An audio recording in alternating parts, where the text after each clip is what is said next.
Thank you, Mr. Gennardo. To evaluate any program, it's wise to look at the data.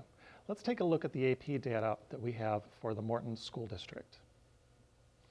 We have data from 2005 from the East Campus, starting in 2007 from the West Campus, and we're going to take a look at the data from 2009 when the Office of Learning Support Services was created. We're going to take a look at the number of tests that were given and taken. We're going to see the percent increase in the number of tests taken over the prior year. We will take a look at the number of scores of 3 or higher, and finally we will take a look at the percent of scores of 3 or higher. As you can see from this PowerPoint slide, the bar graph, we have an increase in the number of students taking the AP exam. This increase is due to requiring students to take the AP exam as previously spoken by other presenters.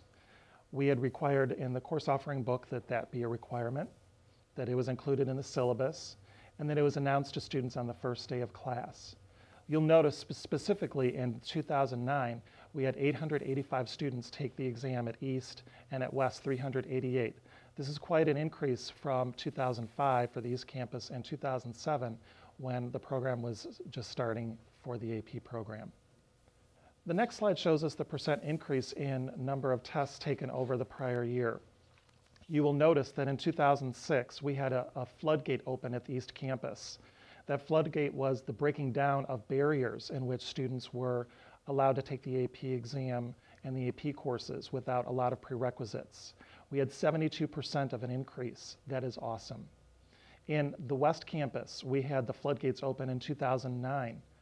We had 65.8% of our students taking that AP exam. Again, this was a lot due to the effort of the APs of Instruction and the Office of Learning Support Services. The next slide shows us here the number of scores of 3 or higher. Please realize for colleges to accept AP credit, a score of 3 or higher is required.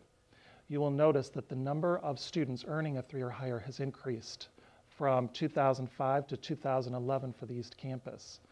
In 2005, we only had 102 students get a 3 or higher. But in 2011, we had 308. For the West Campus in 2007, only 79 students got a 3 or higher. That has greatly increased to 232 in the year 2011. This final slide here shows you of a bar graph the super selective nature that we had for 2007 and 2008.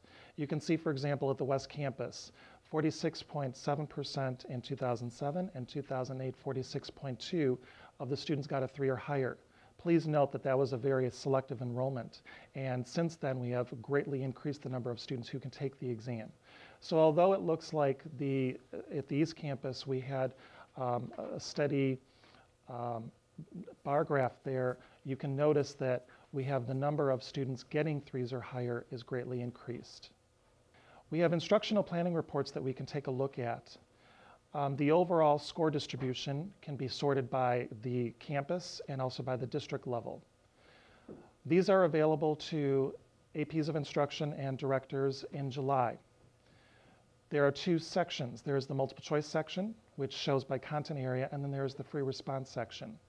I would like to share with you an example from a calculus exam. From this particular slide, you will notice that for the global mean, which is the overall for the nation, for example, model graphically, we had 2.2 for an average for the nation. For the Morton district, we had 1.7. So we did worse in that example. That would help a teacher identify that's an area that we need to improve. On the other side, we can see for graphical analysis of G and G prime that the Morton district had 2.2 of an average versus the nation average of 1.7. This should tell the AP teacher that they are doing a good job in teaching that concept and focus on other areas that are in need of improvement. At this time, I would like to reintroduce Mr. Grazzini, who will review with us the system of building supports for our AP students.